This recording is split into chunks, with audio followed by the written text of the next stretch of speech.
Sasa tugeukie hoja mezani, na kubwa tunaweka mjadala hapa kuzungumza ikiwa ni kuweka mipaka na kufuatilia matumizi ya vifaa vya kidigitali hasa kwa watoto na kupata pia uelewa kuhusiana na athari zake, lakini ni mambo gani hasa ambayo yanashauriwa kutumika katika vifaa hivi vya kidigitali na katika umri gani wa watoto. Tuko hapa na afisa ustawi wa jamii Ikupa Sifa Hezekia Mwangombola ambaye atatufahamisha kwa kina kuhusiana na hili. Karibu sana Ikupa Sifa. Lakini tutakuwa pia ama tutaungana na mwenzetu Teacher Joy ambaye atazungumza na wanafunzi kwao kupata uelewa kutoka kwao na kufahamu hasa kwenye mipaka ambayo baadhi ya wazazi au walezi wanaweza kuweka katika vifaa hivi vya kielektroniki. Kwao ni upi mtazamo wao katika masuala hayo. Lakini kwanza pengine tuanzie hapa studioni, na tumeshuhudia ukuaji wa vifaa vya ama ukuaji wa teknolojia na vifaa hivi kuwepo kwa wingi nyakati za sasa, kukiwa na faida zake na hasara ambazo zinaelezwa katika matumizi hasa kwa watoto. Kwanza ni muhimu kiasi gani kwa wao kufahamu? Kwa watoto, right? Naam. Yeah. Kama ulivyosema hapo awali kwamba matumizi ya vifaa hivi vya kidigitali kwa sasa hivi ni ngumu sana kudhibiti. Na vizuiliki, naweza kusema kwamba havizuiliki, lakini kudhibiti unaweza kudhibiti, lakini ni vifaa ambavyo havizuiliki kwa sababu ukija kwenye mambo mengi, ukija kwenye elimu, kwenye mawasiliano, watoto pia wanahitaji kuvitumia. Lakini pia kama ulivyosema kwamba pia kuna umri ambao unaweza kusema kwamba mtoto anafaa kutumia hichi kifaa, which elimu hiyo bado sisi hatuna. Naweza kusema pia sio elimu tu, lakini uelewa huo pia wazazi wengi hawana, kwamba wakati gani nimpe mtoto kifaa hiki, wakati gani mtoto atumie kifaa kile pale. Kwa hiyo kama wazazi tunatakiwa kufahamu kwamba watoto wetu wanahitaji kweli, tuko katika advanced world, teknolojia imekuwa kwa kasi sana, lakini wazazi pia wanatakiwa wajue kwamba vifaa hivi vina kikomo chake au vina udhibiti wake wa matumizi, kwa kujua muda sahihi wa kumpa mtoto kifaa fulani au kuangalia TV pia, sababu TV ni sehemu ya kifaa cha digitali pia, kwamba muda gani atumie kuangalia TV, muda gani atumie labda kama ni tablet au ni whatever, na ni muda gani mtoto anatakiwa arudi kwenye matumizi ya kawaida. Na wewe mwenyewe mzazi kuwa na uwezo wa kujidhibiti kwenye matumizi ya hivi vifaa vya kidigitali, kwa sababu tunajua kwamba kisaikolojia watoto wanalearn kupitia kuangalia.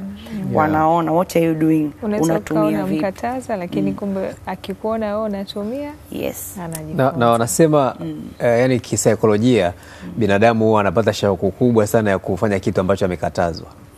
Yani jinsi unavyomkataza ndo unavyomuongezea hamu ya kukifanya. Kwamba kwa nini amenikataza? Yani anajaribu kutafuta ile shauku, lakini naamini katika kumkataza ama hiyo inaitwa digital parenting, inatakiwa iendane na kumzungumza na yule mtoto na kumpa sababu pengine za kufanya hivyo, sio? Yani lazima hafahamu kwa nini unamwambia hivyo.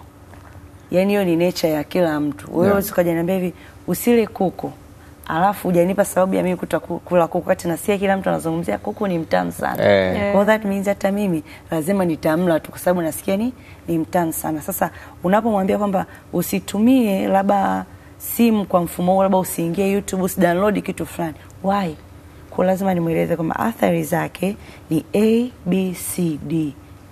Kwa lazima afahamu athari zake ni zipi. Lakini pia kuna mbinu ambazo zinatumika kama vile kuiprogram simu kwamba kuna sehemu ambazo hawezi kufika.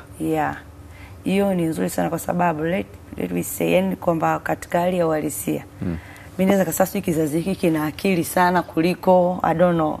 Yani ni watoto ambao kiko too curious, yani wadadisi, wanataka kujua sana nataka kujua A, B, C. Ndio maana nikatangulia kusema kwamba hata udhibiti wa sisi wazazi namna tunavyoitumia, kwa sababu mimi mtoto akinikuta kuna kitu ambacho ninakiweza kukitumia sana kwenye simu au nakiangalia sana kwenye simu, ina maana mimi nitamshawishi ule mtoto obviously na yeye kutaka kukiangalia kile kitu kwa sababu kaniona mara kwa mara. Tuachane tu na simu. Wote am I watching hata kwenye TV. Ninaangalia kitu gani? Ambacho kinanivutia mimi zaidi. Moja kwa moja kitamvutia na nani?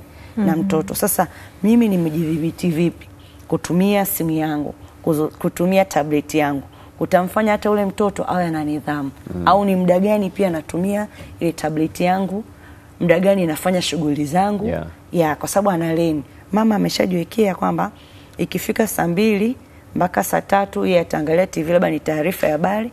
After that atafanya kazi zake kwenye PC. After that anapata muda wa kupumzika. Ina maana nikishajiwekea mi personal discipline ya matumizi yangu, yeye itamjengea hata mtoto kwa sababu atakuwa analeni, okay, muda huu natakiwa nifanye hivi, muda huu. Lakini pia na hivyo vidhibiti kwenye hiyo simu sasa, kwamba asiwe na access ya kuingia YouTube, asiwe na access ya kuingia sehemu fulani na sehemu fulani ambazo unajua mtoto anaweza ka download vitu ambavyo sio sahihi. Especially kwa ambao tayari tumeshawaruhusu kuanza kutumia hivyo vitu. Na awali tumekujuza kwa mwenzetu Teacher Joy ameketi na wanafunzi kuuliza na kuzungumza nao hasa kuhusiana na udhibiti. Kuna wale ambao wana maoni tofauti kwenye udhibiti uwekwe kwenye matumizi haya ya vifaa vya kidigitali ama la, na tusikie kile ambacho wanaeleza. Karibu sana Teacher Joy. Asante sana Uncle Goodluck na Auntie Hilda. Kama mnavyoniona hapa niko na wanafunzi wazuri kutoka Genius Kings Primary School. Niko hapa bwana kuendesha mdahalo unaohusiana na mada yetu pendwa ambayo je, ni sahihi kuwekewa mipaka kwenye matumizi ya kidigitali. Kama ambavyo tunajua hivi vifaa vya kidigitali vipo vingi sana, ipo TV, simu, laptop na vingine vingi. Sasa niko hapa kuuliza watoto wao wananiambiaje, ni sahihi wao kuwekewa mipaka kwenye matumizi haya ya vifaa vya kidigitali ama sio sahihi? Wacha tuwasikilize wao wanasemaje, na kama tunavyojua hawa watoto inawezekana kwa namna moja au nyingine ni watu wazuri sana ambao wanatumia hivi vifaa vya kidigitali. Wao wana maoni gani kuhusiana na matumizi ya vifaa hivi vya kidigitali? Wekewe mipaka ama wasiwekewe mipaka? Mambo poa. Unaitwa nani? Naitwa Rebecca Emmanuel. Nasoma darasa la 6. Nipo nasema ni sawa kwa mtoto anaruhusiwa kuwekewa mipaka kwenye matumizi ya vifaa vya kidigitali kwa sababu mtoto asipowekewa mipaka kwenye matumizi ya vifaa hivyo huwa husababisha mmomonyoko wa maadili. Mmomonyoko wa maadili huo hupelekea kama mtoto akiona mavazi. Mimi nitaongelea mavazi ambayo kwenye nini sasa hapo? Vifaa vya matumizi hivyo vifaa vya kidigitali vipo vingi sasa. Ameona mavazi kwenye kifaa gani hapo tunazungumzia? Mimi nitaongelea simu. Kwenye simu kuna video nyingi sana watoto wanazoziona kuhusu mavazi. Watu huwa wanacheza, wanapika, wanajirekodi tu kwa ajili ya kupata labda watu wanaoangalia sana likes Kwa hiyo mavazi hayo huwa yanawapelekea watoto kuwa wanatamani kuvaa nguo hizo. Kwa hiyo anawafuata wazazi wao, na sasa hivi wazazi wetu wamekuwa wakituruhusu, wanatupa uhuru wa kufanya vitu vingi sana. Kwa hiyo tukienda hata tukaomba, mama naomba ninunulie nguo hizi kwa sababu naona mimi nitapendeza, nitakuwa mzuri. Kwa hiyo mama yako anaweza kukununulia na ukavaa wakati hujui madhara ya hizo nguo. Lakini imetokana wapi? Ulikuwa na simu, ukaangalia, ukaona video, ukaona mtu amevaa, ukaona amependeza, na wewe ukatamani kuvaa kama yeye. Lakini kwa namna moja au nyingine wewe kuvaa iko sio sawa. Sio sawa. Inakuwa kama umevaa nguo ambazo hazifai kwako na inasababisha mmomonyoko wa maadili. Ndio. Sawa. Asante sana.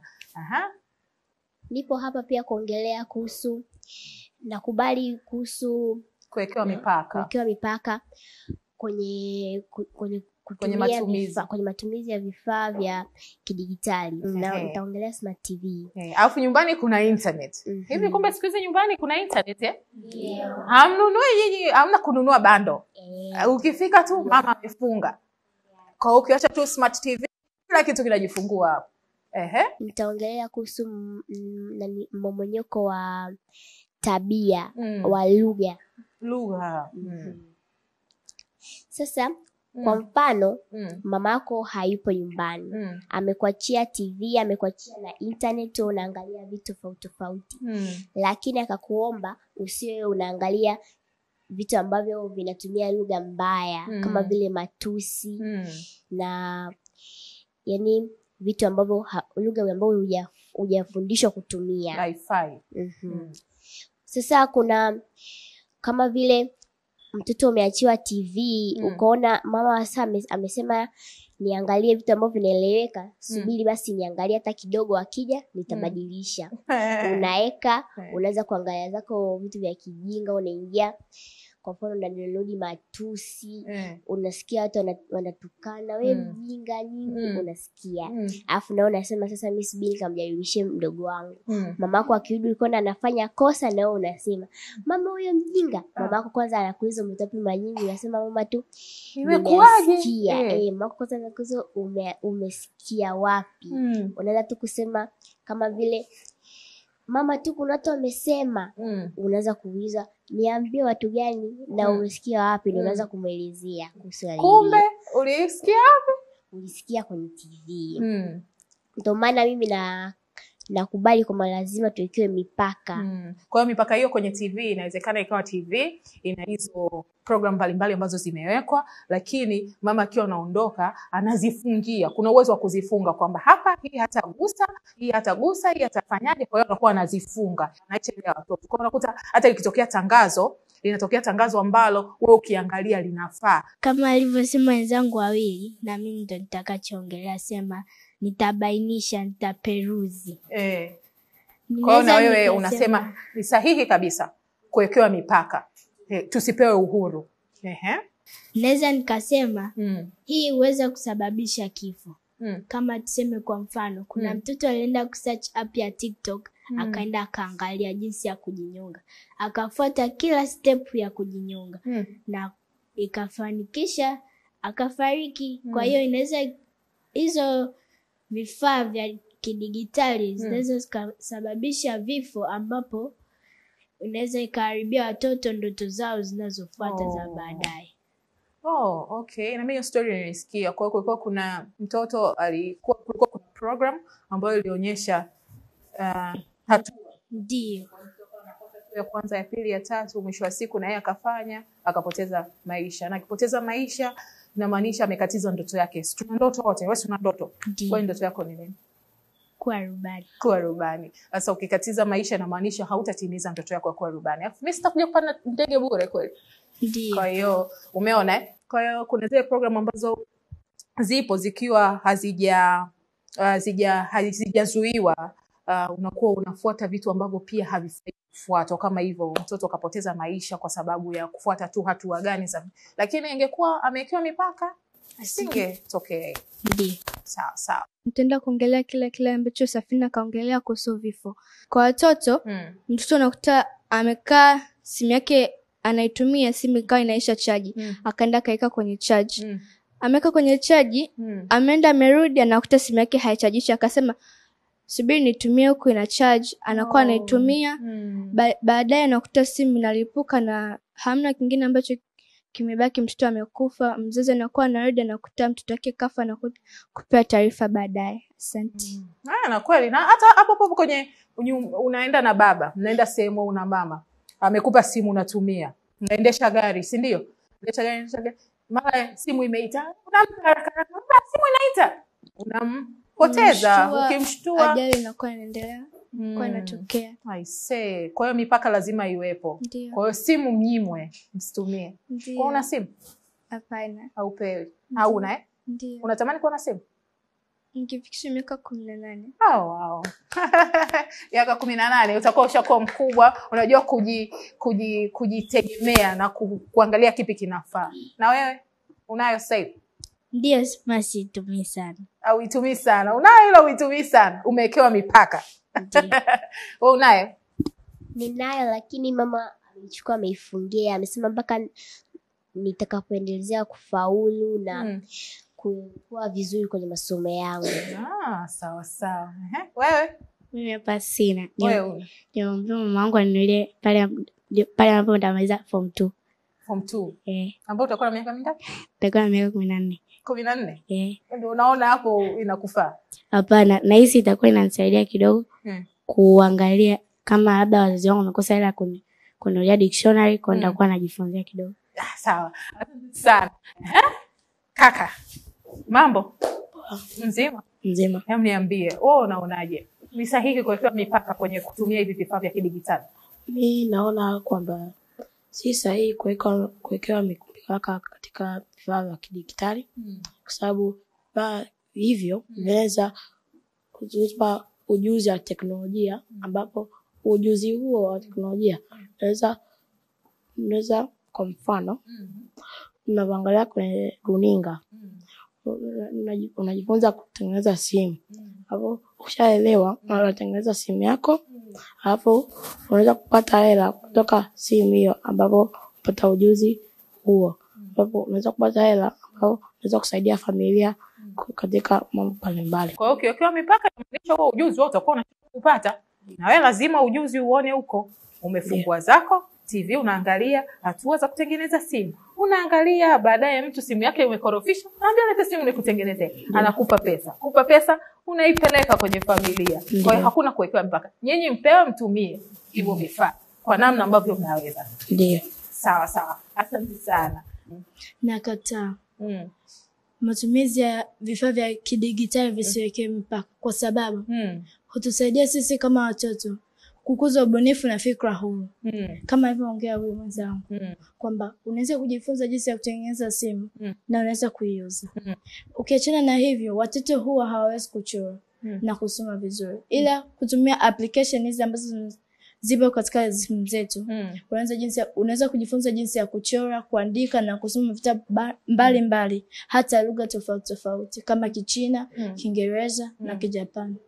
Shule mnasoma lakini na walimu wa kuchora si wako shule. Sawa. Ila katika shule zingine tuongelee shule za serikali.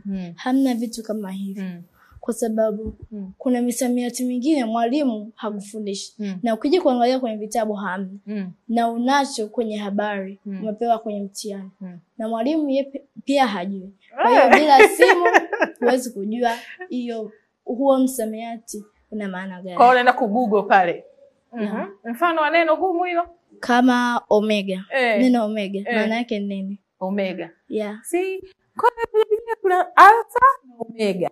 Alpha ni mwanzo, omega ni mwisho. Omega ni mwisho. Ila ikija katika maisha ya uhalisia, omega ni nini? Sijui sasa wewe uniambie au ni Google sasa. Kifaa changu kidigitali kiko wapi jamani? Ninachoongelea. Huwezi kujua maneno yote ambayo yanapatikana katika lugha ya Kiswahili na lugha zingine. Kwa hiyo hakuna kuwekewa mipaka. Sisi tunataka tuweke fikra huru lakini vile vile tujifunze vitu mbalimbali ambavyo inawezekana kwa namna moja au nyingine shuleni hatujifunzi. Lakini ama shule umejifunza lakini unataka kujua zaidi. Kwa hiyo utatumia hivyo vifaa vyako ili kujua zaidi. Sawa, asante. Nasema kuwa si sahihi kuwekewa mipaka katika kutumia vifaa vya kidijitali. Kwa sababu vifaa vya kidijitali kama simu vinakuwezesha katika mawasiliano rahisi. Kama vile kutokea hatari nyumbani. Una uwezo wa kutumia simu kumpigia mamako ili atambue shida na haje kuitatua. Au mfano kutokea mlipuko wa gesi, unaweza kuwasiliana na zimamoto wakaja kuzima moto. Na hiyo zimamoto lazima uwe na simu. Namba ya zimamoto unaijua Yasi? Ngapi? Anasema 114 ni sawa? Ni sawa. Kwa hiyo imetokea hatari, ukiwa na simu hapo unakuwa rahisi kupiga, lakini vile vile unawasiliana na wazazi. Je, kweli hiyo simu unakuwa unawasiliana na wazazi peke yake? Kuna marafiki zako wengine unaweza kuwasiliana. Wewe na marafiki zako unataka uwasiliane nao nini? Tunakutana nao shule. Labda ndugu zako wakitaka kuwasiliana nao wanakuja nyumbani. Inakuwa ni upotevu wa muda. Unakuwa umepoteza muda wakati una simu. Hiyo simu mpaka kupiga simu, unataka uwe na vocha. Hela unapata wapi? Wasiliana na mzazi wako. Sasa uone kama unamuingiza mama gharama nyingine. Ada, chakula, mavazi na hela ya vocha. Sawa Yasiri. Yasiri wewe una simu? Sina. Hauna. Unatamani kumiliki ukiwa na miaka mingapi? 16. 16. Okay, sawa. Nimekuja kukukataa tusiwekee mipaka kwa sababu mimi nimekuja kuongelea kifaa cha kidijitali ambacho kinaitwa simu. Simu inawezesha kupata elimu na maarifa. Maarifa saa zingine kuna application inaitwa labda WhatsApp au Instagram. Instagram inawezesha kuweza kujua manufaa ya kupiga kura, kwa sababu sasa hivi katika mwezi nakaribia kupiga kura, tuweze tukajua rais wa nchi yetu. Na pia sisi kama sisi watoto tunatakiwa tuwe tunajua manufaa ya kupiga kura. Kwa hiyo tusiingie kwenye application ya Instagram na tuweza tukaona, kwa sababu watu wengi wana maoni yao ya kuonesha. Na pia kuna application inaitwa Duolingo. Duolingo inatuwezesha kujua lugha mbalimbali, kwa mfano Kichina, Kiingereza, Kiswahili. Kwa mfano kama una rafiki yako ambaye hajui lugha ya Kiswahili, unaweza kumfundisha au kumuonyesha application, anaweza kujua lugha ya Kiswahili. Lakini shuleni mnakuwa mnasoma hizo lugha? Ndio.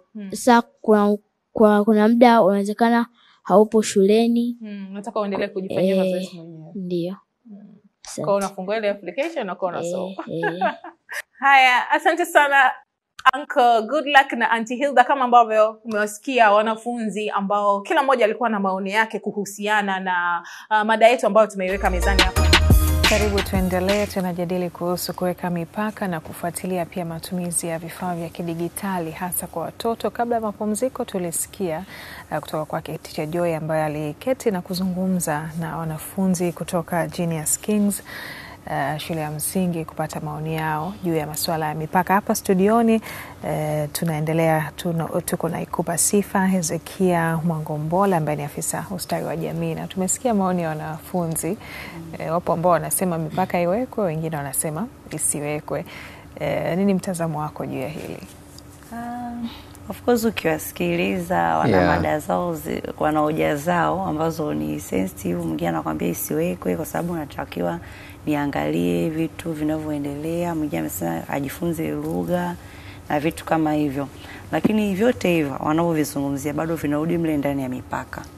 Kwa sababu ukishamwekea application labda ambao anajifunzia lugha, ina maana ni labda mzazi atanunua tablet whatever, lakini ndani ile tablet viwepo vitu ambavyo mtoto akivitumia kwake yeye ni vya muhimu, havimwathiri. Kwa bado utaweka tu mipaka ile kwamba basi kwenye tablet asiingie hapa, asiingie hapa, asiingie hapa. Ile application kama ni dictionary itakuwepo hapo, sehemu ya kujifunzia lugha itakuwepo na kila kitu. Ni vitu ambavyo kwake yeye ni educative au ni vitu ambavyo vinamsaidia kwa upana, kwa sababu sio lazima kila kitu akifahamu au akijue, kwa sababu vitu vinaenda kutokana na umri. Ukiangalia waliozungumzia athari, wamezungumzia sema kwamba hivi vitu vya kidijitali, kipo simu, TV, ni sema ambao watu wanajifunza lugha mbaya, ni kweli. Wanajifunza dressing code ambazo sio nzuri, ni kweli kabisa. Kwa sababu wanaviona. Kama nilivyosema kwamba watoto wanaona, after they see, they practice. Kama mimi as a mother nikiwa na practice fulani au na dress code fulani, obviously mtoto wangu wa kike sometimes atakuwa na wish I want to be like mom. Nivae kama mama anavyovaa, nifanye kile tu, atakuwa ana learn from me. Hivyo na kwenye simu they learn. Hata wewe mtu mzima kuna vitu unaweza kaviangalia kwenye TV ukatamani ujifunze ufanye kama vile. Wewe mtu mzima. Lakini tumeona hoja nyingine pale kuhusiana na umri. Walikuwa wanauliza watoto pale wanataka wamiliki simu wakiwa na umri wa miaka mingapi? Wengine wanasema miaka 14, wengine 16. Lakini kama mtaalamu wa ustawi wa jamii, uko na uzoefu wako, unadhani ni sahihi mtoto amilikishwe simu akiwa na umri wa miaka mingapi? Kwenye nchi nyingine wameweka kabisa ni utaratibu ama sheria kwamba mtoto labda akifikisha umri huo ndo anaweza kumiliki simu. Unadhani ni umri upi sahihi kwa mtoto kumiliki simu? Yani kuna kumiliki simu kama ya kwake, si ndivyo? Yani kama ya kwake. Ndio. When it comes kwenye kumiliki simu, mimi napendelea mtoto amiliki simu akiwa tayari anajitambua. Anajitambua vipi? Anajua athari, anajua matumizi ya sahihi ya simu ni haya na matumizi sahihi yasiokuwa ya simu ni haya. Na anajuaje? Anajua kupitia mimi mzazi, anajua kupitia elimu ambayo anaipata huko shuleni kwamba simu inatumika hivi na hivi. Kwa mfano, labda naweza nikatolea mfano mdogo. Kuna mtoto mmoja ambaye mimi waga natoa elimu katika shule kuhusiana na mambo yote ya kidigitali, mambo ya ukatili na nini. Kuna mtoto ambaye alikuwa na tablet. Unajua wazazi sasa hivi wananunulia watoto tablet. Ambao it's not bad kama anatumia kwa vitu ambavyo ni vya msingi na umempa muda kamili, umemlimit kwamba utatumia hapa hadi hapa. Shuleni usitumie. Yule mtoto alikutwa na tablet shuleni. Mwalimu akaichukua ile tablet, akaangalia na explore vitu ambavyo viko ndani ya tablet. Badly enough akaonekana yule mtoto agana Google, anaangalia vitu, picha chafu. Mzazi akapigiwa simu. Mtoto wako anaangalia picha chafu. Mzazi alikataa. Hajawahi, hawezi, ni mtoto mwenye nidhamu. Yaani mzazi akawa very high. Kweli akaja mpaka shuleni pale, mwalimu akasema okay, mimi sijamsingizia mtoto wako. Look at the tablet. Kuangalia anakutana kweli mtoto ana Google, anaangalia. Sasa bado enough alikuwa ana practice kwa wenzie.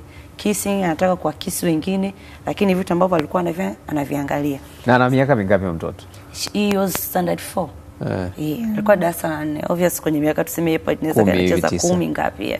Kwa umri wake wa kukabidhiwa tablet kwamba kaa nayo ulikuwa sio umri sahihi. Wewe unadhani umri sahihi ni upi? Yaani ndio maana nikarudi. Umri sahihi mimi nadhani kwamba ni mtoto afikie umri wa kujitambua. Kwanza lakini sasa unajua katika hizi ukuaji kuna zile categories ambazo zimewekwa. Kuna umri wa utoto, kuna umri wa adolescence, ndio teenage, kuanzia labda 13 kuanzia miaka 15 ndio teenage. Je, kwenye teenage, maana teenage inakwenda mpaka miaka 19. Kwenye teenage mtoto anaweza akapewa simu? Mimi narudi pale pale. Kuna kupewa simu kama ya kwake, akaa na imiliki au akaa na simu tayari, lakini iko chini ya udhibiti wa wazazi. Kwa mmoja mtoto amezungumza pale, kwa mimi nina simu lakini mama ananipa kwa muda fulani, natumia then narudisha. Kwenye umri ule pale ni umri ambao ni very sensitive kule tabia zozote ambazo sio nzuri. Kwa ukimkabidhi mtoto simu akakaa nayo kama ya kwake, ina maana wewe mzazi unatakiwa una high supervision. Ndio mama narudi awe anauelewa, anajitambua, anaweza kujidhibiti, kujicontrol vitu hivi. Kwa mimi nadhani kuanzia miaka 18 kwenda mbele. Mimi mwenyewe mama wangu alinikabidhi simu nilivyokuwa naingia chuo. Hakutaka kabisa nimiliki simu. Mimi mwenyewe nakumbuka, na tunaweza kuishi bila simu. Mwenyewe nakumbuka mpaka anamaliza sekondari form 6. Una simu. Sio kuwa na simu. Na tunaweza, lakini je ulikuwa unafeli? Hapana. Haukufeli na ulienda mpaka form 6. Kwa unaweza kumkabidhi watu. Kila saa kuna ile kujibaiba, ukiona wenzako wanao na azima nini unaangalia. Sasa hivi imekuwa kizingizio kikubwa kwa mtoto. Sasa mimi nataka ni Google. Alafu mimi nadhani kumpa mtoto simu ku Google vitu vya shule, kuangalia sijui nini, ni kumdhibiti mtoto kuto kufikiri. Kwa sababu mtoto lazima akae, sikafundishwa. Ina maana unavompa homework, ina maana ni kitu alichofundishwa wapi? Shule. Ina maana ukimpa simu Google, unamdhibiti mtoto kuto kutumia akili yake kufikiria, kuthink beyond, kuifanya kazi kwa usahihi. Kwa sababu akigugo, especially kwa English media, atatake, atacopy and paste. Tomorrow kimuuliza yule mtoto kile kitu hafahamu, kwa sababu hakupata muda kufanyaje wa kufikiria. Na wakati mwingine watoto wanazoeshwa simu tangu changa au wadogo, sababu anakuwa anabembelezewa kupitia simu. Kuna mtoto mwingine hawezi kunywa uji mpaka akiwe katuni. Inabidi apewe simu. Which is very bad. Kwa mfano wewe mtoto mdogo, tena wazazi sasa hivi ndio tumekuwa tuna character hiyo. Mtoto kiona anasumbua sana, itake it, unaweka katuni, unampa. Lakini kuna mambo mengi, tunamwathiri mtoto hata kiafya. Unakuta mtoto anafika darasa la pili anahitaji miwani. Nini? Ni mwanga uliokuwa umempa. Au unampa hiyo simu angalie, umeshamwathiri. Au dada wa kazi anafanya kazi au unafanya kazi, unamwekea screen yake hapo anaangalia katuni. Au many hours ambao mtoto anatumia kuiangalia TV, mwanga ule mwanga tele ushakuwa unamwathiri. I saw a kid anact kama katuni. Nishamwona mtoto yeye anafanya vitu vya kikatuni hivyo hivyo. Yeye anaruka kama katuni, anadoi. Kumbe ni vitu ambavyo katuni anaitumia muda mrefu sana kuiangalia. Kwa hiyo ikupa umekwepa kabisa kutuambia umri ama ni miaka mingapi mtoto? Yani mimi kiukweli natamani mtoto apewe simu maybe kuanzia miaka 18. Ambao sisi tunaamini ameshatoka kwenye utoto sasa. Wewe ni mtu mzima. Kwa huku chini mimi sasa wewe una support wale wanaosema watoto wasimiliki. Yani inakataa habari ya simu by the way. Mimi kama mimi, kwa sababu nimeona madhara mengi sana ya hizi simu na tablets, kwa sababu Wazazi wengi we are very busy. Kusema kwamba mimi kila siku jioni nitakuwa nafika naanza kukagua aligugo nini, alifanya, that's not true. Kuna hoja ambao wanatoa watoto wenyewe kuhusiana na kwamba tuko kwenye zama za digital, wanatakiwa wafahamu, waendane na mazingira. That must be, sasa hiyo iwe chini ya uangalizi wa mzazi. I am there, chukua simu. Una kama application sipo hakuna gani? kuchukua simu. No. Kuna application gani kwenye simu nataka kuiangalia, ni supervise, niangalie, nijue kabisa kwamba natumia simu kwenye na kwa muda kadhaa.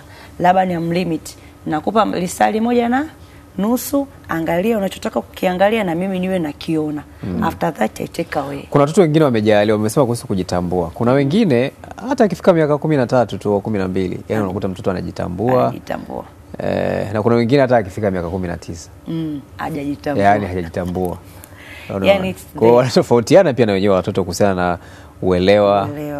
Kutokana na jinsi walivyolelewa, lakini pia kuna ile wanasema sijui ni akili ya kuzaliwa au vipi.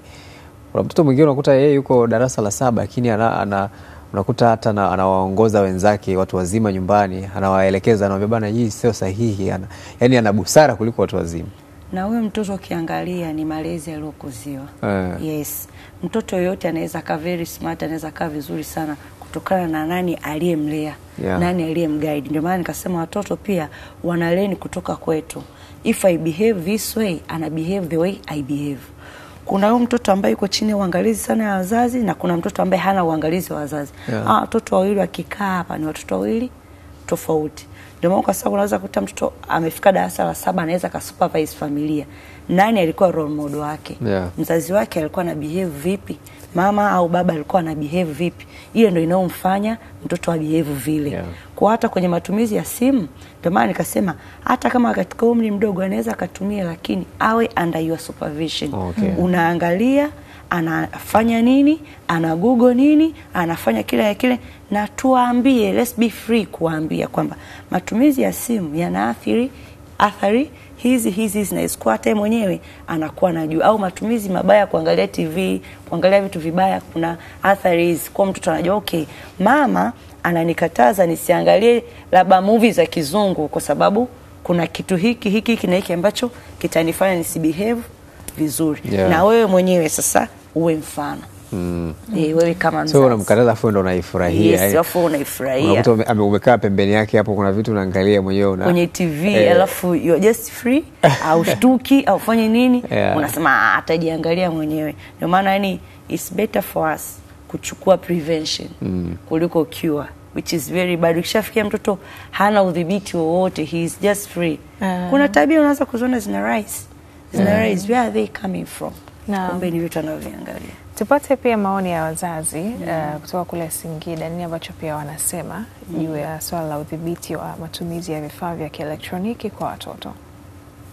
Mzazi ni lazima aweze kucontrol matumizi ya mtoto, kwa sababu hasa upande wa mitandao ya kijamii kumekuwa na vitu vingi hasa ambavyo vinahitaji control ya mzazi, kwa sababu mtoto inakuwa sio rahisi kucontrol kila kitu kutokana na umri wake. Ni kuangalia kila kitu inakuwa sio vizuri. Hasa mitandao ya kijamii ni kila kitu kinakuwa kiko wazi. Kiingia tu wewe mtoto, mtu mzima ukiingia tu kila kitu kiko wazi. Hasa mtu anapokuwa kama hana uwezo kidogo wa kujicontrol, inakuwa ni ngumu na madhara ni makubwa, kwa sababu madhara ni makubwa. Waambia wawe makini. Kama ni kuna muda unampa mtoto simu, huo muda unapaswa kufungia zile application ambazo unaona kabisa hizi sio vizuri kwa mtoto kuangalia. Unaweza kuzifungia, na kama ni kwa kufungua zile application ambazo zinafaa kwa mtoto, ni kufanya tu hivyo ili kuepusha watoto kuangalia vitu ambavyo sio muhimu kwa upande wao. Mimi kama mtoto, mzazi wangu ananicontrol kutumia vifaa vya kielektroniki kwa sababu ya kuniweka katika maadili yaliyo mema. Vitu ambavyo ananizuia ni kwa mfano simu na kuangalia vipindi, baadhi ya vipindi kwenye TV ambavyo vinafundisha maadili yasiyo mema. Watoto wenzangu ninawaambia kwamba wasio wanazingatia sana kutumia simu hizi na kuangalia mitandaoni, kwa sababu wanaweza kujifunza vitu ambavyo havina maadili. Kuna umuhimu sana kwa control. Kwa mfano kwenye simu, anaweza asishike simu yangu, kashika simu ya mwingine, lakini siku hizi kwenye simu kila mtu na anavyoitumia. Mwingine anaweza akaweka hata video, labda zile video za wakubwa, mtoto akashika, akakutana na hicho kitu huko, akaangalia, inaweza ikamwathiri hata kisaikolojia. Kwa hiyo ni muhimu kuweka, natoa wito kwa wazazi wenzangu, tujitahidi kukontrol watoto wetu kuhusiana na hivi vifaa vya kielektroniki zikiwemo simu na hizi TV. Tuwa control tu watoto wetu, sio tuwape uhuru sana. Siku hizi kuna watoto unakuta mtoto ana miaka mitatu au hata watoto unakuta na miezi, mtoto analia, mzazi anampa simu, anachezea katuni ili anyamaze, au anamlisha chakula mtoto hali, anampa simu angalie katuni ili mtoto anyamaze. Kwa hiyo kuna mionzi na mwanga, tusiwazoeshe watoto wetu kuwapa hivyo vifaa. Naam, ni maoni hayo kutoka Singida. Tumesikia kuhusiana kile ambacho wameeleza, na wakati tunamalizia sasa kwako, kupa sifa, ni msisitizo gani unaweka kwa wazazi na walezi? Mimi msisitizo ambao tunaweka kwa wazazi na walezi ni kwamba tuanze kuwadhibiti watoto au kuwapa elimu kuanzia wakiwa wadogo. Mama amepita hapo amesema kwamba unaweza kumzuia wewe afu akaenda kaangalia kwa mtu mwingine. Kwa ina maana ni kuwajengea watoto wawe na nidhamu binafsi kwenye matumizi ya simu, kwamba simu inatumika hivi na hivi, lakini kwenye channels za TV pia kunatumika channel hizi, unaweza kaangalia channel hii, usifanyaje, usiangalie. Lakini na sisi pia kama wazazi tuwe ndio mwanga zaidi, yani sisi ndio watoa elimu zaidi kuliko watu wengine wote, tukishirikiana na shule na taasisi za dini na kila kitu. Na pia tu niwasisitize wazazi, sio kwamba kutokumpa mtoto simu ni kwamba mtoto wako hatoishi kisasa, au kumpa mtoto simu ndio kuishi kisasa. Angalia angalia namna unavyomjenga, angalia kwamba hii simu nikimpa ina manufaa, na ukiona haina manufaa, hahitaji zaidi, sidhani kama kuna umuhimu sana wa kumpa simu au tablet. Lakini tukiwapa pia tuwe wepesi wa kuzifuatilia, kuziangalia, kujua what are they doing kwa wakati gani na muda gani. So kushukuru sana. Hakuna uhuru ambao hauna mipaka. Kwa hiyo tubaki hapo na tukizingatia kwamba akili ya watoto ndo wanaanza kukua kiakili. Kwa hiyo lazima pia kuwawekea, kujua kwamba anatakiwa atembee mpaka wapi. Sio kumpa uhuru ambao hauna mipaka. Naam, shukrani sana. Asante sana. Karibu tena wakati mwingine. Nashukuru sana. Asante sana. Asante sana. Tunakamilisha hivyo kubwa tukigusia kuhusiana na mipaka, hasa katika matumizi ya vifaa vya kielektroniki kwa watoto.